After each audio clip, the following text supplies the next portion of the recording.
Batallas épicas, seres mitológicos, expediciones hacia lo desconocido, fenómenos sobrenaturales. ¿Les suenan estas características? Son algunos de los rasgos representativos de la llamada literatura fantástica, ese género amado por tantos y compuesto por relatos extraordinarios que nos ayudan a escapar de la realidad y a viajar a mundos ficticios y maravillosos. El término literatura fantástica alude a un género narrativo basado sobre todo en los elementos de fantasía, dentro del cual se pueden agrupar varios subgéneros, entre los que están la literatura de terror, la ciencia ficción y la literatura gótica. El término es enormemente confuso debido a la divergencia de criterios respecto a su aplicación.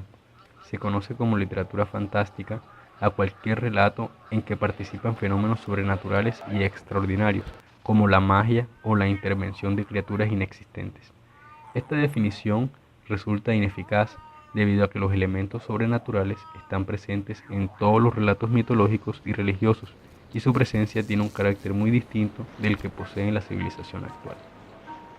En la ya clásica Introducción a la literatura fantástica de Svetan Todorov, definió lo fantástico como un momento de duda de un personaje de ficción y del lector implícito de un texto, compartido empáticamente.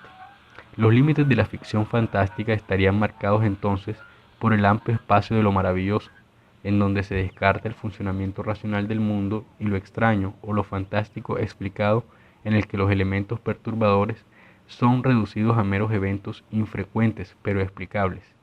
Contra la definición amplia de lo fantástico, esta definición presenta la debilidad de ser demasiado restrictiva.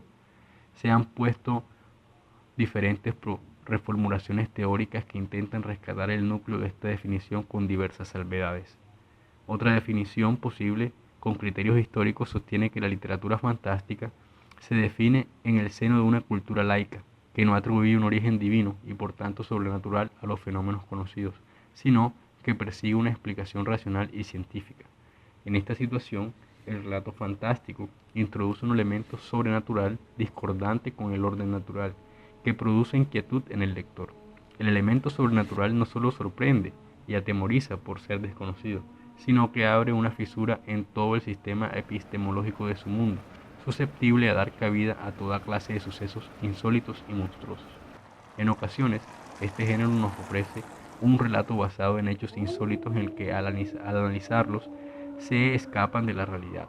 Sin embargo, más adelante de la historia, dichos sucesos tienen una explicación lógica o científica, pero esto no siempre sucede y algunas veces el relato concluye sin salirse de la irracionalidad.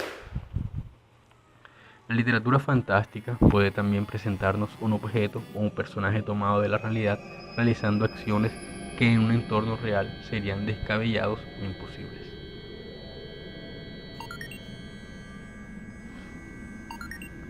Para comprender las variedades de los relatos de este género, Svetan Todorov nos aporta que la literatura fantástica puede situarse en el límite de otros géneros, como pueden ser los siguientes: lo extraño puro, donde se relatan acontecimientos que pueden ser explicados por medio de las leyes de la razón y son de una manera u otra increíbles, extraordinarios, chocantes, singulares, inquietantes, insólitos, y provocan en el lector real y en el personaje una reacción semejante a la inducida por el texto fantástico puro.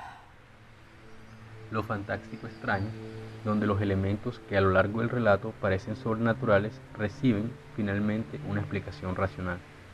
Lo fantástico maravilloso, que es la clase de relato en el que más se acerca a lo fantástico puro, por el hecho de quedar inexplicado, no racionalizado, no sugiere en efecto la existencia de lo sobrenatural.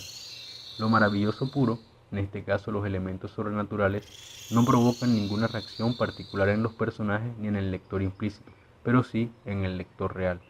Lo característico de lo maravilloso no es una actitud hacia los acontecimientos relatados, sino la naturaleza misma de esos acontecimientos.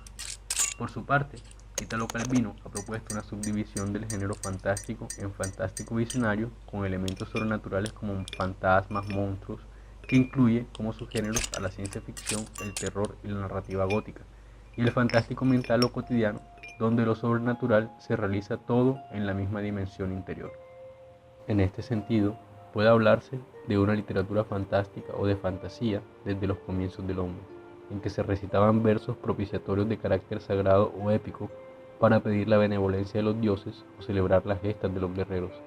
En la literatura moderna se considera que comenzó con los cuentos de hadas y las fábulas, géneros nacidos para aumentar la fantasía de los adultos más que de los niños.